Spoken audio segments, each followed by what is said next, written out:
An Israeli strike has killed at least 3 journalists in southern Lebanon, making Friday the deadliest day for media in a year of hostilities there. They were asleep in these guest houses used by the media in Hasbaya, and several others were wounded, their outlets said.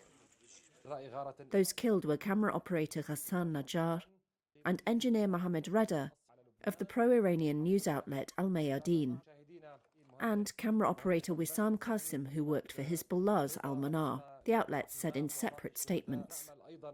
At least 18 journalists from 6 media outlets, including Sky News, Al Jazeera and Lebanese broadcasters, were staying at the guest houses. This is a war crime, Lebanese Information Minister Ziad Makari said. 5 journalists were killed in previous Israeli strikes in Lebanon, including Reuters' Issam Abdullah. From Beirut, Al-Mayadeen journalist Abbas Sabagh said Hasbaya was known as a gathering place for journalists reporting on southern Lebanon. The news of the martyrdom is tough and painful, especially when it concerns dear colleagues, who we know and have worked with for a long time. However, we are not surprised by the renewed Israeli aggression against journalists.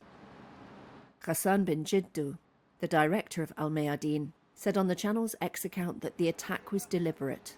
A day earlier, Israel struck this office used by Al-Mayadeen in Beirut's southern suburbs. Lebanon's health ministry said 1 person was killed and 5 others, including a child, wounded. There was no immediate comment on Friday from Israel, which has denied deliberately attacking journalists.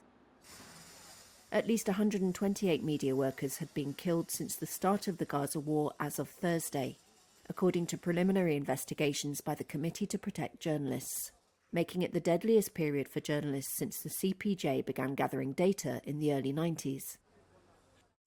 Hasbaya is a town inhabited by both Muslims and Christians. There have been attacks on its outskirts in recent weeks, but Friday's early morning strike was the first on the town itself. Beirut authorities say the war between the Israeli military and Lebanon's Hezbollah armed group has killed more than 2,500 people and displaced more than 1.2 million people, creating a humanitarian crisis.